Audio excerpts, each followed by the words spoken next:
জয় দিয়ে টিএফএ পরিচালিত এবারে শ্যামসুন্দর কোম্পানি জুয়েলার্স চন্দ্র মেমোরিয়াল ঘরোয়া এ ডিভিশন ফুটবল লিগে অভিযান শুরু করল গতবারের চ্যাম্পিয়ন এগিয়ে চলো সংঘ। বৃহস্পতিবার উমাকান্ত মিনি স্টেডিয়ামে উদ্বোধনী ম্যাচে তারা প্রতিপক্ষ 9 বুলেটস ক্লাবকে 2-1 গোলে পরাজিত করে। এদিন এবারের ঘরোয়া এ ডিভিশন ফুটবল লিগের উদ্বোধন করেন ত্রিপুরা ফুটবল অ্যাসোসিয়েশনের সহসভাপতি ও ইস্ট বেঙ্গল ক্লাবের সম্পাদক রূপক সাহা।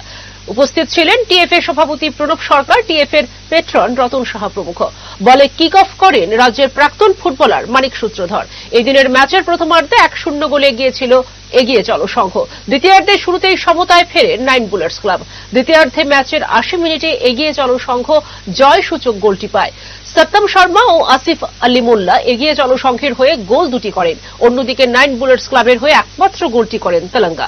এই দিনের ম্যাচে ম্যান অব দ্য ম্যাচ হন এগিয়ে চলো সংঘের খেলোয়াড় সত্যম শর্মা। এটা শ্যামসুন্দর কোম্পানি জুয়েলার্সের জন্য একটা গর্বের অনুভূতি।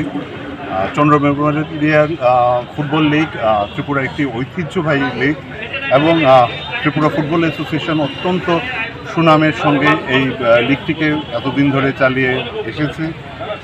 আমরা ভাগ্যবান শ্যামসুন্দর কোম্পানি জুয়েলার্সের তরফ থেকে বলছি যে এত বড় একটি ঐতিহ্যশালী টুর্নামেন্টের সঙ্গে টিএফএ আমাদেরকে সুযোগ করে দিয়েছেন। শ্যামসুন্দর জুয়েলারি চন্দ্র মেমোরিয়াল লিগ মোট 10টি ক্লাব অংশ নিয়েছে এবং আমরা একটা টিকিটের বিনিময়ে অনেক দিন আছে ম্যাচ জিতেও হবে। তবে আমরা শুধু এটাই আবেদন করব, ফ্লাড লাইটে ডে লাইটে খেলা হচ্ছে, আপনারা আসুন। দর্শকরা ইতিমধ্যে মাঠমুখী হয়েছেন, আজকেও গ্যালারি প্রায় ভর্তি এবং আমরা গতবার যে ম্যাচগুলো হয়েছে মাঠ একদম ভর্তি ছিল।